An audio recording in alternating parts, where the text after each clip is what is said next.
नमस्कार दोस्तों, Bhatner IAS YouTube channel पर स्वागत है आपका। मैं नमिंदर संधू आपको पढ़ाने जा रहा हूँ इतिहास, जिसमें हमारा चल रहा है प्राचीन भारत का इतिहास। हम पहले पढ़ चुके हैं दोस्तों, सिंधु घाटी सभ्यता से लेकर यानी लगभग 3000 ईसा पूर्व से लेकर छठी शताब्दी ईसा पूर्व का इतिहास। छठी शताब्दी ईसा पूर्व का इतिहास। और अब हम पढ़ने जा रहे हैं छठी शताब्दी ईसा पूर्व से लेकर तीसरी शताब्दी ईसा पूर्व का इतिहास।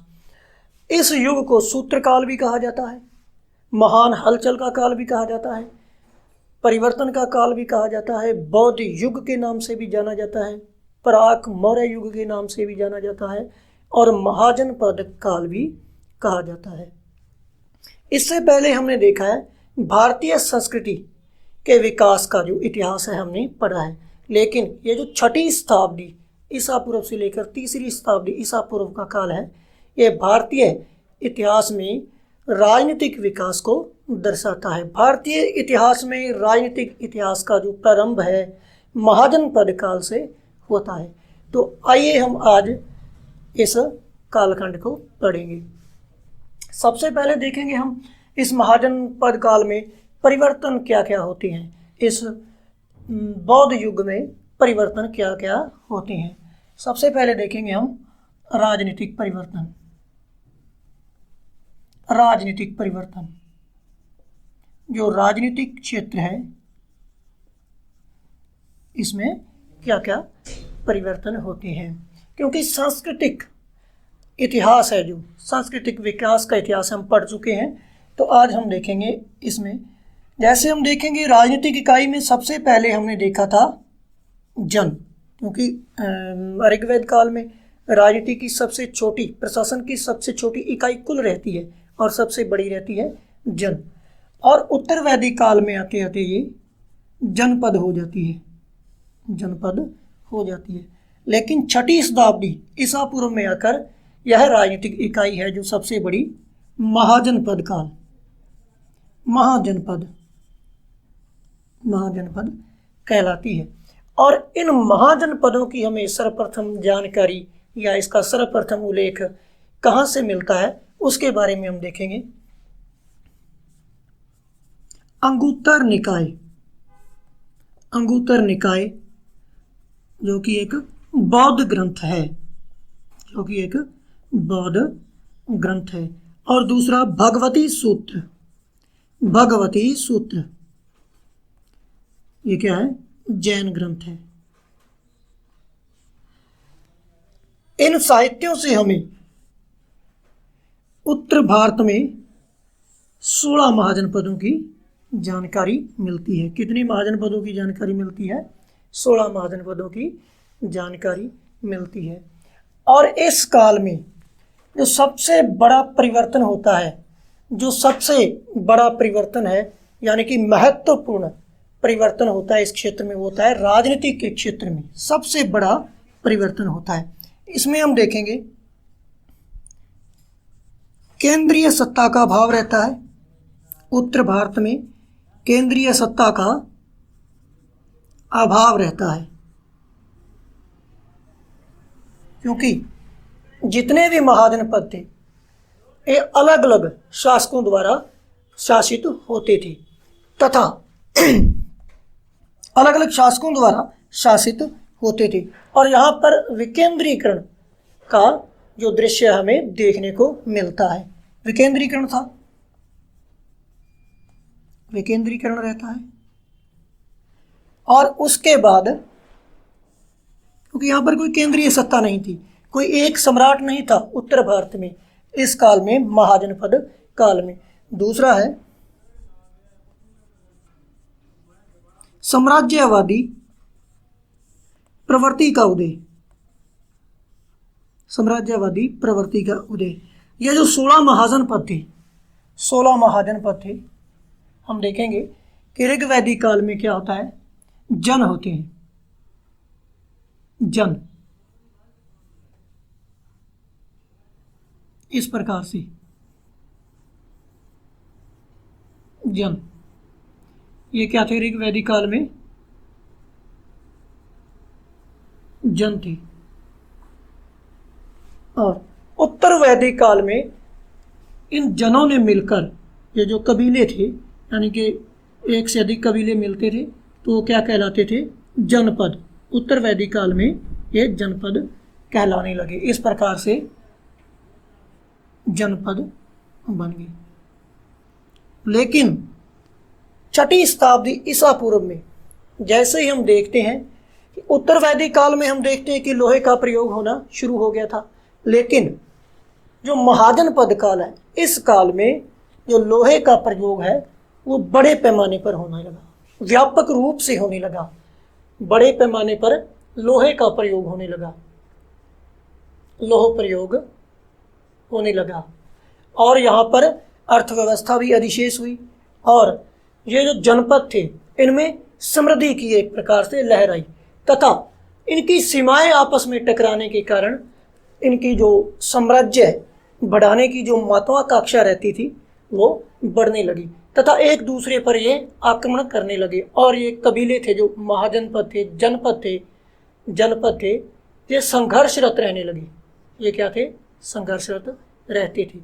एक दूसरे की सीमाओं को लेकर इनमें झगड़ा चलता रहता था। और जो शक्तिशाली जनपद होता था वह दूसरे जनपदों को अपने क्षेत्राधिकार में कर लेता था। इस प्रकार से ये जनपद थे, ये महाजनपद हो गई, तथा इनकी भी सीमाएं आपस में जब टकराने लगी तो इनका विवाद बढ़ने लगा। इस प्रकार से हम कह सकते हैं कि यह साम्राज्यवादी प्रवृत्ति यहाँ पर देखने को मिलती है इस काल में, इन 16 महाजनपदों में, 16 महाजनपदों में।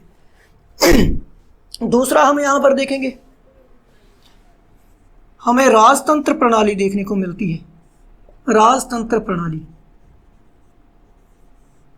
क्योंकि महात्मा बुद्ध के जन्म से पहले मगध, अंग व कौशल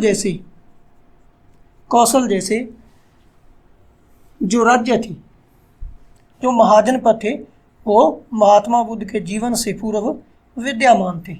बुद्ध जन्म से पूर्व क्या थे, ये विद्यमान थे।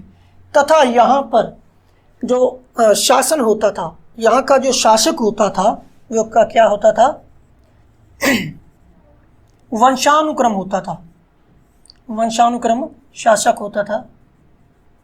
और कुलागत, यानी एक ही कुल से नया शासक चुना जाता था। इसके बाद फिर हम देखेंगे यहाँ पर जनतंत्र की प्रणाली है, जो जनतंत्र देखेंगे, जनतंत्र प्रणाली है जो यहाँ पर 2 गणतंत्रों का उल्लेख मिलता है। 2 गणतंत्रों का उल्लेख मिलता है, एक तो वज्जी रहेगा, दूसरा मल। कौन कौन से, वज्जी और दूसरा मल। वज्जी 8 गणराज्यों का क्या था, 8 गणों का क्या था, संघ था। और मल्ल में 2 गणराज्य थे। ये इनकी जनतंत्र प्रणाली होगी। हम फिर से एक बार देखेंगे, जो ये 16 महाजनपद थे, इनमें 14 में राजतंत्र था और 2 में क्या था, जनतंत्र था। 14 महाजनपदों में क्या था, राजतंत्र, तथा 2 में गणतंत्रात्मक प्रणाली थी, गणतंत्रात्मक प्रणाली रहती है। फिर से हम देखेंगे जो उत्तर भारत में हमारे भारत का इतिहास है, उसमें जो राजनीतिक विकास का प्रारंभ है वो 6ठी शताब्दी ईसा पूर्व से होता है। राजनीतिक क्षेत्र में यहाँ पर बड़ी उथल पुथल होती है, जो इतिहास की दृष्टि से महत्वपूर्ण रहता है। यहाँ पर हम देखेंगे जन से जनपद बनता है, फिर महाजनपद की जो हमें जानकारी, जो उल्लेख है, बौद्ध साहित्य अंगुत्तर निकाय और जैन साहित्य भगवती सूत्र से मिलती है। तथा हमें 16 जनपदों का, महाजनपदों का 16 महाजन पदों का उल्लेख मिलता है यहाँ पर। और राजनीतिक दृष्टि से देखें तो यहाँ पर केंद्रीय सत्ता का अभाव था। उत्तर भारत में जितने भी ये महाजन पद थे इनमें केंद्रीय सत्ता का अभाव था तथा विकेंद्रीकरण का दृश्य यहाँ पर हमें देखने को मिलता है। यहाँ पर विकेंद्रीकरण विद्यमान था। साम्राज्यवादी प्रवृत्ति देखें तो जिस प्रकार से हमने देखा, जन से जनपद और जनपद से बना महाजन पद, तथा ये महाजन पद अपनी महत्वाकांक्षाओं को लेकर, अपने साम्राज्य विस्तार को लेकर आपस में झगड़ने लगी थी, जिसका कारण क्या रहता है कि यहाँ पर लोह का जो प्रयोग है वो बड़े पैमाने पर होने लगा था। उसके बाद है राजतंत्र प्रणाली। राजतंत्र प्रणाली में मगध, अंग, कौशल जैसे जो राज्य है, महाजन पद है, वो बुद्ध के जन्म से पूर्व ही विद्यमान थे तथा यहाँ पर जो शासक था वो वंशानुक्रम होता था तथा कुलागत होता था, यानी एक ही राज परिवार से, एक ही कुल से शासक नियुक्त होता था। फिर देखेंगे हम गणतंत्र प्रणाली में। गणतंत्र प्रणाली में क्या होता था, यह संघीय राज्य होते थे तथा यहाँ पर जो शासक होता था, यहाँ का जो शासक होता था वो जनता द्वारा निर्वाचित होता था। जनता द्वारा निर्वाचित या जनता का प्रतिनिधि होता था, जनता द्वारा चुना जाता था तथा यहाँ पर इन गणराज्यों की एक परिषद होती थी। एक परिषद होती थी जो क्या करती थी, शासन का संचालन करती थी, संचालन करती थी। और ये गणतंत्र कितने थे, 2 थे। जनतंत्र प्रणाली या गणतंत्र प्रणाली में हम देखेंगे 2 गणतंत्र रहते हैं, जिनमें वज्जी और मल्ल। वज्जी 8 गणराज्यों का संघ था तथा मल्ल है जो 2 गणराज्यों का संघ था। कुल मिला के इसमें 10 गणराज्य थी, 10 गणराज्य थी। अब देखेंगे हम राजनीतिक क्षेत्र के बाद देखेंगे हम इस काल का आर्थिक क्षेत्र। आर्थिक क्षेत्र यहाँ पर देखेंगे 6ठी शताब्दी ईसा पूर्व में जो व्यापार वाणिज्य था इनका, जो इनका व्यापार वाणिज्य रहता है वो प्रगति की ओर उन्मुख था, प्रगति की ओर उन्मुख था। यहाँ पर व्यापारियों की श्रेणियाँ होती थी, संघ बने होते थे। व्यापारियों के क्या होते थे, संघ होते थे तथा इनको राज्य संरक्षण देता था। राज्य क्या करता था, संरक्षण देता था, राज्य इनकी सुरक्षा करता था। एक चीज़ और हम इसमें देखेंगे, यहाँ पर जो शासक था वो अपनी सेना रखने लगा था। और यहाँ पर पहली बार भारत के इतिहास में हम देखेंगे, पहली बार राज्य की निश्चित सीमाओं का निर्धारण हो गया था। निर्धारण कब होता है, महाजन पद काल में होता है। राज्य की निश्चित सीमाओं का निर्धारण महाजन पद काल में होता है। और महामात्र नामक अधिकारी का उल्लेख भी पहली बार हमें यहीं पर देखने को मिलता है। पहली बार हमें इसी काल में देखने को मिलता है। ये 2 जो चीज़ें हैं ये महाजन पद काल की देन है। और राज्य इन संघों को क्या था, संरक्षण देता था। और जो संघ थे जो व्यापारियों के, राज्य को टैक्स देते थे। और इनका जो व्यापार वाणिज्य था, भारत का व्यापार वाणिज्य भारत से गंधार होते हुए मध्य एशिया से लेकर भूमध्य तक विस्तृत था। भूमध्य सागर तक विस्तृत था, जो हम देखेंगे। जैसे ये हमारा भारत है, ये हमारा भारत है, और यहाँ पर देखेंगे मध्य एशिया है, गंधार का प्रदेश है, और यहाँ पर भूमध्य सागर है।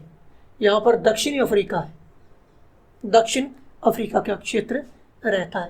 यहाँ पर फारस की खाड़ी वगैरह जो अरब के देश हैं। और यहाँ से होता हुआ जो व्यापार है इस भूमध्य सागर तक, ये भूमध्य सागर है, भूमध्य सागर है। इस समय भारत का जो व्यापार है भारत से शुरू होकर गांधार होते हुए मध्य एशिया से भूमध्य सागर तक विस्तृत था। और कई जगहों पर उल्लेख मिलता है जो व्यापारी थे वो 500 की गाड़ियां लेकर 500 गाड़ियों का कारवां लेकर चलते थे, कारवां लेकर चलते थे जिसे सार्थ कहा जाता था। और गंगा घाटी के क्षेत्र में होने के कारण यह कृषि के रूप में, कृषि के लिए काफ़ी उपजाऊ क्षेत्र था, जिससे उत्पादन है वो काफ़ी मात्रा में बढ़ चुका था। और यहाँ पर सिक्कों का प्रचलन भी हो चुका था। आहत सिक्कों का प्रचलन 6ठी शताब्दी ईसा पूर्व में आहत सिक्कों का प्रचलन हो चुका था। सिक्के थे जो आहत, ये प्रचलित हो चुके थे। तथा यहाँ पर व्यापार वाणिज्य और कृषि में प्रोडक्शन बढ़ने से क्या हुआ, अर्थव्यवस्था अधिशेष होती है, जिससे क्या होता है गंगा घाटी का जो क्षेत्र है इसमें द्वितीय नगरीकरण होता है। गंगा घाटी के क्षेत्र में द्वितीय नगरीकरण होता है। द्वितीय नगरीकरण,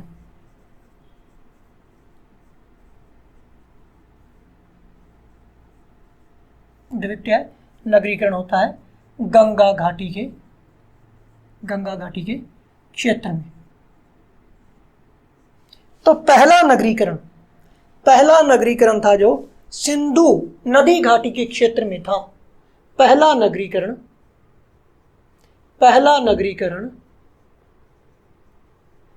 सिंधु नदी घाटी के क्षेत्र में होता है। इनमें अंतर क्या होता है, गंगा घाटी क्षेत्र का जो नगरीकरण है यह लोहयुगीन नगरीकरण है, और जो सिंधु घाटी क्षेत्र का नगरीकरण है ये कौन सा है, कांस्य युगीन नगरीकरण रहता है। आर्थिक विशेषता और दूसरी इसकी विशेषता क्या है, द्वितीय नगरीकरण। इसके बाद देखेंगे हम इनका जो सामाजिक क्षेत्र है इसमें क्या क्या परिवर्तन आते हैं। सामाजिक क्षेत्र,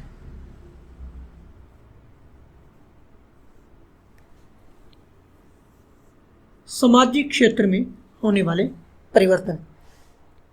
इस काल में 6ठी शताब्दी जो से लेकर जो 3री शताब्दी ईसा पूर्व का काल है, यहाँ पर वर्ण व्यवस्था पूरी तरह जटिल हो जाती है।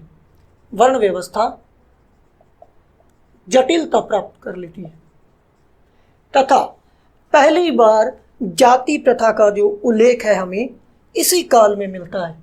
पहली बार जाति प्रथा का उल्लेख,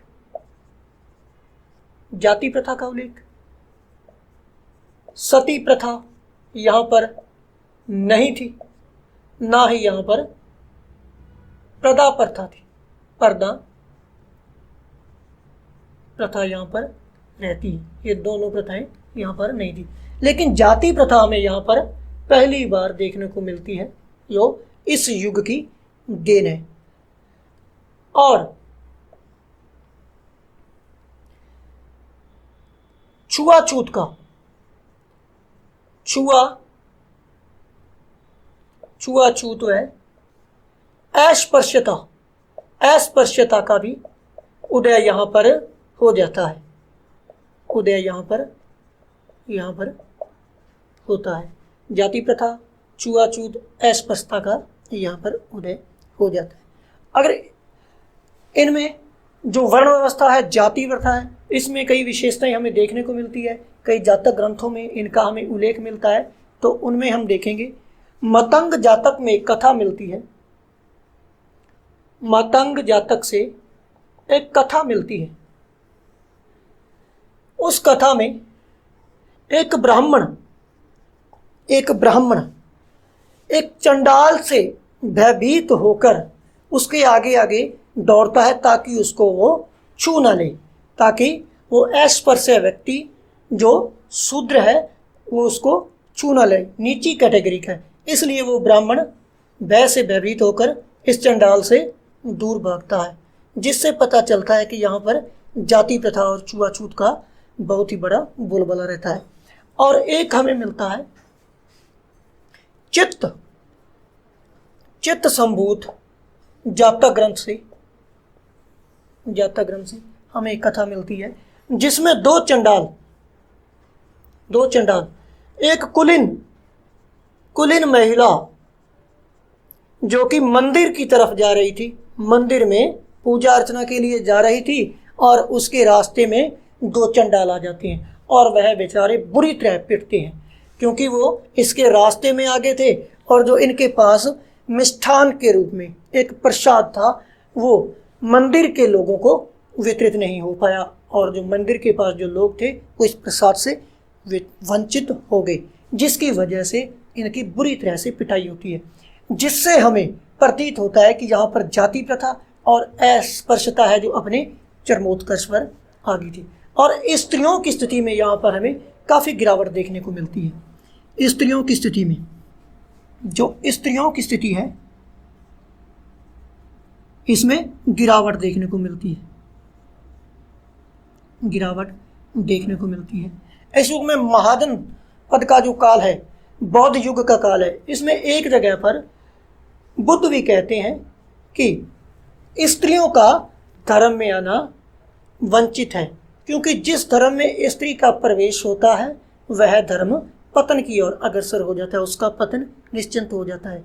और महात्मा बुद्ध ने स्त्रियों का जो बौद्ध संघ में प्रवेश था, बौद्ध संघ में प्रवेश होता है, उससे इनको क्या रखा था, वंचित रखा था, तथा आनंद के कहने पर स्त्रियों को संघ में प्रवेश दिया था। उनका एक शिष्य था आनंद, जिसके कहने पर उनको संघ में प्रवेश दिया था, तथा इन भिक्षुणियों के लिए कठिन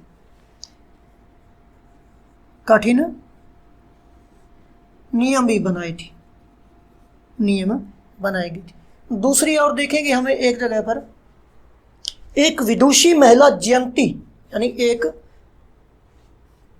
जयंती नामक महिला का उल्लेख मिलता है। जयंती एक विदुषी है, विदुषी को महावीर स्वामी के साथ शास्त्रार्थ करते हुए या वाद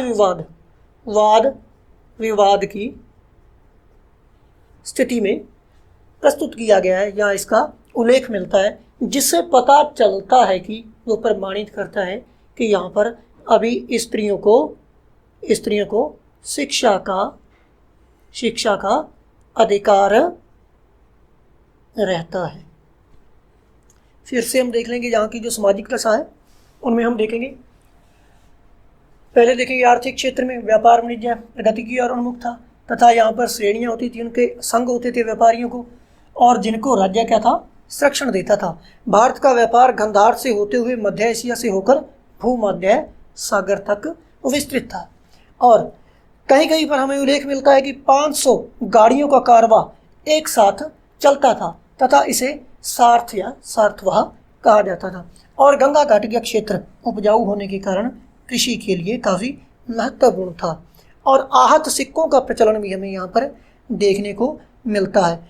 और इस आर्थिक क्षेत्र में वृद्धि होने के कारण यहाँ पर द्वितीय नगरीकरण होता है, और यह द्वितीय नगरीकरण जो गंगा घाटी के क्षेत्र में होता है, ये कौन सा नगरीकरण कहलाता है, लौह युगीन। और उससे पहले जो नगरीकरण हुआ था सिंधु नदी घाटी के क्षेत्र में, वो कौन सा नगरीकरण कहलाता है, कांस्य युगीन नगरीकरण कहलाता है।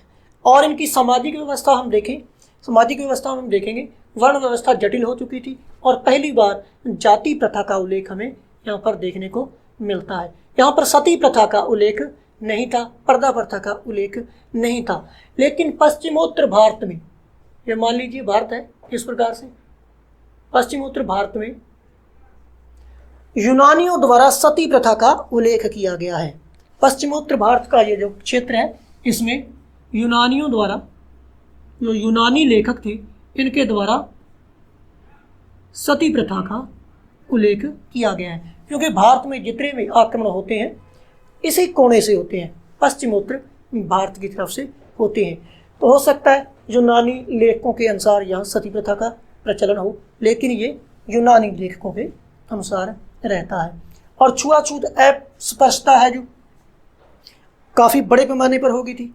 यहाँ पर एक जगह पर हम देखते हैं कि एक ब्राह्मण के रास्ते में एक चंडाल आता है और वो चंडाल से डरकर ब्राह्मण भागता है ताकि वो उसको छू न ले। मतंग जातक में और चतसंभूत जातक में एक कथा मिलती है जिससे पता चलता है कि दो चंडाल एक कुलीन महिला जो मंदिर की तरफ जा रही है उसके रास्ते में जाती हैं, जिससे उस महिला का मंदिर जाना रुक जाता है, मंदिर नहीं जा पाती और वहाँ के जो लोग हैं मंदिर के पास वो मिष्ठान रूपी प्रसाद से वंचित रह जाते हैं और जिसके कारण इन दो चंडालों की बुरी तरह से पिटाई होती है, बुरी तरह से इनकी ठुकाई कर दी जाती है, जो इस बात का संकेत देते हैं कि यहाँ पर जाति प्रथा बड़े पैमाने पर फैल चुकी थी और स्त्रियों की स्थिति में काफ़ी गिरावट आई थी। बौद्ध युग में देखते हैं स्त्रियों का प्रवेश है जो संघ में नहीं था, रोक थी, लेकिन आनंद के कहने पर संघ में उन्हें प्रवेश दिया गया और दिया भी गया तो भिक्षुणियों के लिए जो नियम थे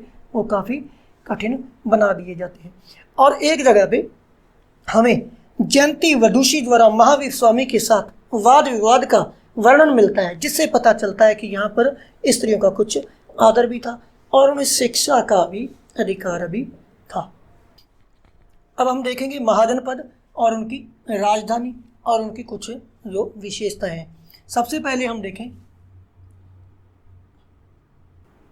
प्राचीन भारत का क्षेत्र है और यहाँ पर हम देखेंगे कंबोज महाजन पद रहता है। कंबोज जो कि अफगानिस्तान के क्षेत्र में है और पाकिस्तान पेशावर के रावलपिंडी में, रावलपिंडी का जो क्षेत्र है वहाँ पर कौन सा रहता है? गंधार महाजन पद, गंधार महाजन पद रहता है। तथा पूर्व दिशा में यहाँ पर हम देखेंगे अंग महाजन पद और यहाँ पर मगध महाजन पद, मगध। और एक इस क्षेत्र में कुरु थानेश्वर का क्षेत्र है जो दिल्ली का क्षेत्र, यहाँ पर कुरु महाजन पद रहता है और इस क्षेत्र में पंचाल महाजन पद रहता है। तथा यहाँ पर मत्स्य महाजन पद और यहाँ पर सुरसेन महाजन पद रहता है। सुरसेन महाजन पद रहता है और अवंती महाजन पद मालवा का क्षेत्र है जो वर्तमान मध्य प्रदेश उज्जैन का जो क्षेत्र है, यहाँ पर अवंती महाजन पद रहता है, अवंती महाजन पद। और दक्षिण भारत में एकमात्र महाजन पद का हमें उल्लेख मिलता है गोदावरी नदी के तट पर अश्मक महाजन पद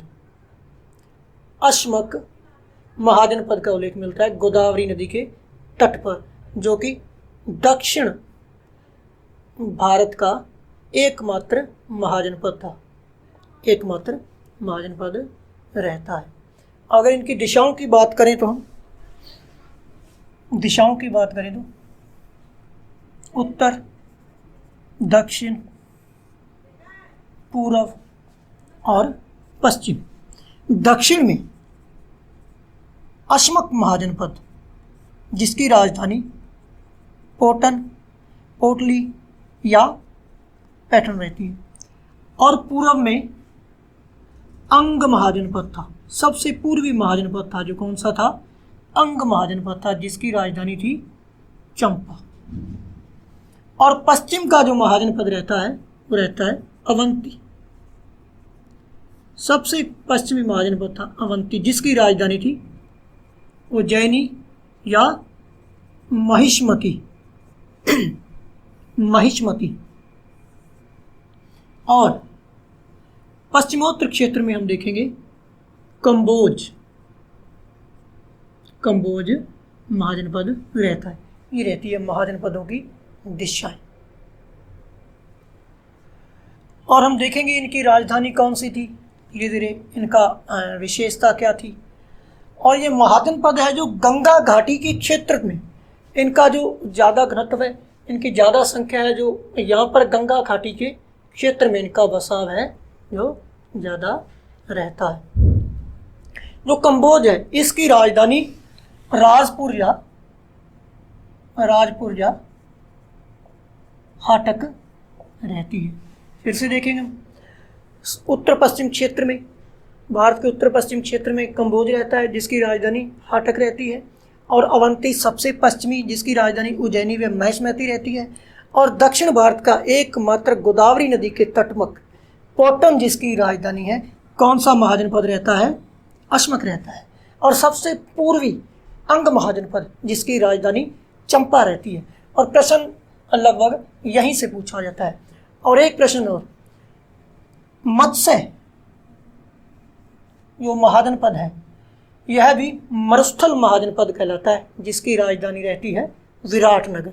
राजस्थान में एकमात्र महाजनपद की हमें जानकारी मिलती है मत्स्य, जो कि जिसकी राजधानी है विराटनगर। मरुस्थल का महाजनपद ये कहलाता है। सबसे पहले देखेंगे हम कंबोज जिसकी राजधानी रहती है राजपुर या लाजपुर, कई जगहों पर इसका नाम लाजपुर मिलता है, या हाटक। इसकी विशेषताओं में हम देखेंगे, जो कंबोज का क्षेत्र था यह सर्वश्रेष्ठ घोड़ों की नस्ल के लिए प्रसिद्ध था। श्रेष्ठ नस्ल के घोड़ों के लिए कंबोज क्षेत्र प्रसिद्ध था, तथा कौटिल्य द्वारा यहाँ के लोगों को वार्ता शास्त्रों परजीवी कहा है। वार्ता का अर्थ है कृषि, पशुपालन और व्यापार, तथा इसके अलावा वो शस्त्रों का निर्माण भी करते थे, इसलिए कौटिल्य ने कंबोज के लोगों को वार्ता शास्त्रोपजीवी कहा है। तो दूसरा हम देखेंगे गंधार महाजनपद जिसकी राजधानी रहती है तक्षशिला। इसकी स्थापना भरत पुत्र तक्ष द्वारा की जाती है। तथा इसका दूसरा मुख्य नगर था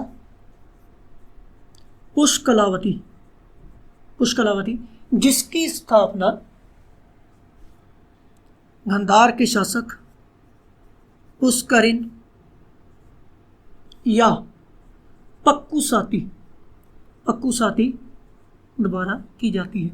गंधार नरेश पक्कुसाती के संबंध बिंबिसार के साथ अच्छे देखने को मिलते हैं। जो पक्कुसाती है इसके संबंध बिंबिसार, मगध नरेश बिंबिसार के यहाँ जो पक्कुसाती है अपना दूत भेजता है, जो इस बात की ओर संकेत करता है कि इन दोनों में संबंध थे काफ़ी अच्छे थे। और पक्कुसाती द्वारा अवंती नरेश चंड प्रद्योत को परास्त किया जाता है। और एक जगह पर हमें उल्लेख मिलता है कि बिंबिसार द्वारा अपने वैद्य जीवक को चंड प्रद्योत को पांडु रोग से ग्रस्त हो गए थे। पांडु रोग जो कि पीलिया होता है, पांडु रोग से ग्रस्त होने पर बिंबिसार द्वारा अपने राजवैद्य जीवक को इनके इलाज के लिए भेजा जाता है, जिससे पता चलता है कि मगध नरेश बिंबिसार के जो संबंध हैं अवंती नरेश चंड प्रद्योत के साथ भी अच्छे रहते हैं, और गंधार नरेश पक्कुसाती के साथ भी इनके संबंध अच्छे रहते हैं। फिर अगली जो कंबोज, गंधार और सुरसेन,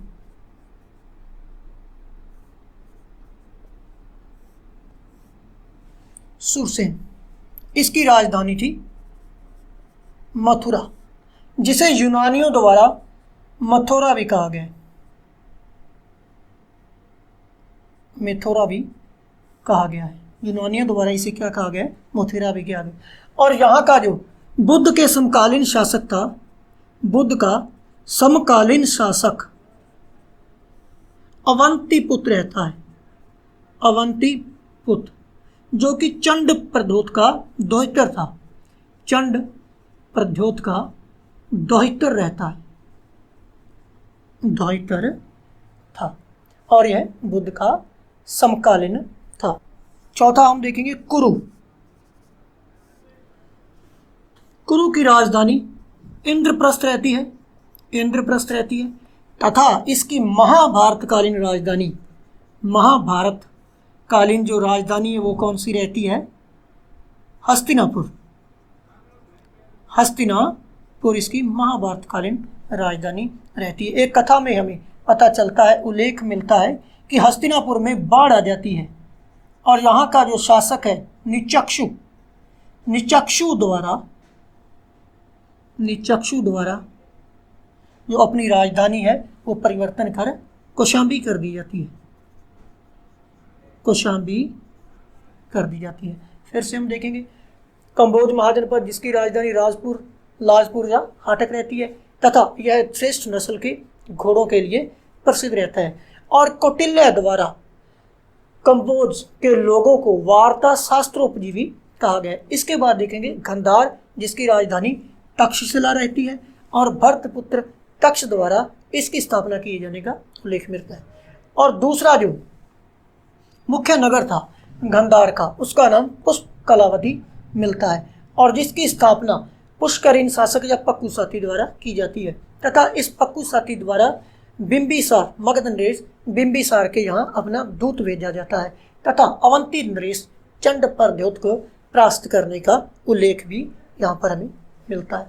इसके बाद देखेंगे हम सूरसेन, जिसकी राजधानी मथुरा थी, और इसे मोथेरा भी कहा गया है यूनानी लेखकों द्वारा, तथा यहाँ का जो बुद्ध के समकालीन शासक था वो अवंतीपुत्र था, और वह चंड प्रद्योत का दोहितर रहता है। और अगला है कुरु, जिसकी राजधानी थी इंद्रप्रस्थ, और इसकी महाभारतकालीन जो राजधानी है वो हस्तिनापुर रहती है। हस्तिनापुर में बाढ़ का उल्लेख मिलता है, जिसमें यहाँ के शासक निचक्षु द्वारा राजधानी को परिवर्तन कर कहाँ ले जाया जाता है? कौशांबी में ले जाया जाता है। इसके बाद देखेंगे हम वत्स, तो महाजनपद रहेगा अगला वत्स। काशी,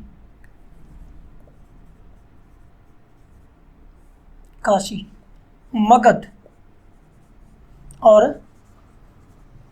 अंग, इन महाजनपदों को देखेंगे। वत्स की राजधानी रहती है कौशांबी, तथा वत्स नरेश कौन था? उद्यन। यहाँ का शासक कौन होता है? उद्यन। होता क्या है? उद्यन हाथियों के शिकार के लिए जाता है, तथा वहाँ पर अवंती नरेश चंड प्रद्योत द्वारा इसे पकड़ लिया जाता है, तथा इसे कारागार में डाल दिया जाता है। और कारागार में इसका उद्यन का चंड प्रद्योत की पुत्री वासव दत्ता के साथ प्रेम हो जाता है। वासव दत्ता को कारागृह में उद्यन के साथ प्रेम हो जाता है, तथा इन दोनों की जो प्रेम कथा है, इसको लेकर भास द्वारा एक ग्रंथ लिखा जाता है। जो भास द्वारा ग्रंथ लिखा जाता है उसका नाम है स्वपन वासव दत्ता ग्रंथ की रचना होती है। तथा उद्यन को बौद्ध धर्म में महात्मा बुद्ध के जो शिष्य रहते हैं पिंडोल, बौद्ध धर्म में दीक्षित करने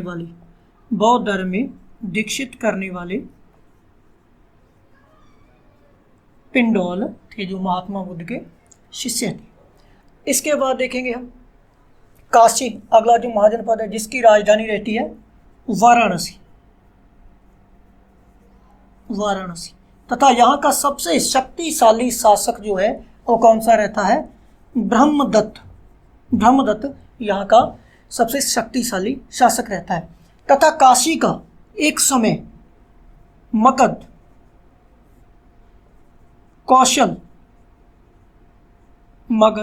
कौशल तथा अंग क्षेत्र पर अधिकार रहता है। किसका? काशी का। फिर उसके बाद हम देखेंगे मगध, जिसकी राजधानी रहती है राजगीर या राजगृह, मगध की राजधानी रहती है। लेकिन मौर्य काल में जो इसकी राजधानी है वो पाटलिपुत्र हो जाती है। पाटलिपुत्र इसकी राजधानी बन जाती है। और आगे चलकर लगभग 1000 वर्षों तक जो उत्तर भारत के शासन का संचालन है वो पाटलिपुत्र से ही चलता है। लेकिन हर्षवर्धन के काल में उठापटक का केंद्र कनौज हो जाता है। कनौज का महत्व बढ़ जाता है हर्ष के काल में। तो लगभग 1000 वर्षों के बाद उत्तर भारत की राजधानी कौन सी हो जाती है? हर्ष के समय कनौज हो जाती है। इसके बाद देखेंगे हम अंग जो महाजन पद था, इसकी राजधानी थी चंपा तथा यहाँ का जो शासक था ब्रह्मदत्त। इसे मगध नरेश बिंबिसार द्वारा परास्त कर दिया जाता है तथा अंग पर अपना अधिकार कर लिया जाता है। अंग क्षेत्र को जीतकर मगध में मिला दिया जाता है तथा यहाँ का शासक अजातशत्रु, अपने पुत्र अजातशत्रु को नियुक्त किया जाता है। फिर से देखेंगे हम वत्स की राजधानी कौशांबी, जिसका शासक था उद्यन, और उद्यन को हाथियों का शिकार करते समय चंड प्रद्योत द्वारा पकड़ लिया जाता है तथा इसे कारागार में डाल दिया जाता है। यहाँ पर उद्यन को वासवदत्ता से प्रेम हो जाता है, जो किसकी पुत्री है? चंड प्रद्योत की पुत्री से प्रेम हो जाता है, जिसको लेकर भास द्वारा स्वपन वासवदत्ता एक कथा लिखी जाती है। तथा बौद्ध धर्म में उद्यन को दीक्षित करने वाला पिंडोल, जो कि महात्मा बुद्ध का शिष्य रहता है। इसके बाद देखेंगे काशी, वाराणसी इसकी राजधानी रहती है। ब्रह्मदत्त इसका शक्तिशाली शासक रहता है। मगध, कौशल तथा अंग पर काशी का एक समय वर्चस्व हमें देखने को मिलता है। फिर से देखेंगे मगध का जो इतिहास है, हम मगध के उत्कर्ष में इसका इतिहास पढ़ेंगे। यहाँ पर थोड़ा देखेंगे इसको। राजगीर इसकी राजधानी रहती है, जिसे राजगृह भी कहा जाता है। और मौर्य काल में इसकी राजधानी मुख्यतः पाटलिपुत्र ही रहती है। और ये राजधानी अगले 1000 वर्षों तक रहती है। और हर्ष के समय कनौज का सितारा चमकता है, जिससे राजधानी कनौज हो जाती है। अगला जो है अंग की राजधानी चंपा रहती है तथा अंग भी मगध की विस्तारवादी नीति का क्या होता है? शिकार हो जाता है। यहाँ का शासक रहता है ब्रह्मदत्त, जिसे बिंबिसार द्वारा परास्त कर दिया जाता है। और यहाँ का जो शासक है उसे अजातशत्रु को नियुक्त कर दिया जाता है, जो बिंबिसार का पुत्र है। तो अपना कीमती समय देने के लिए सभी मित्रों का धन्यवाद, आभार, धन्यवाद।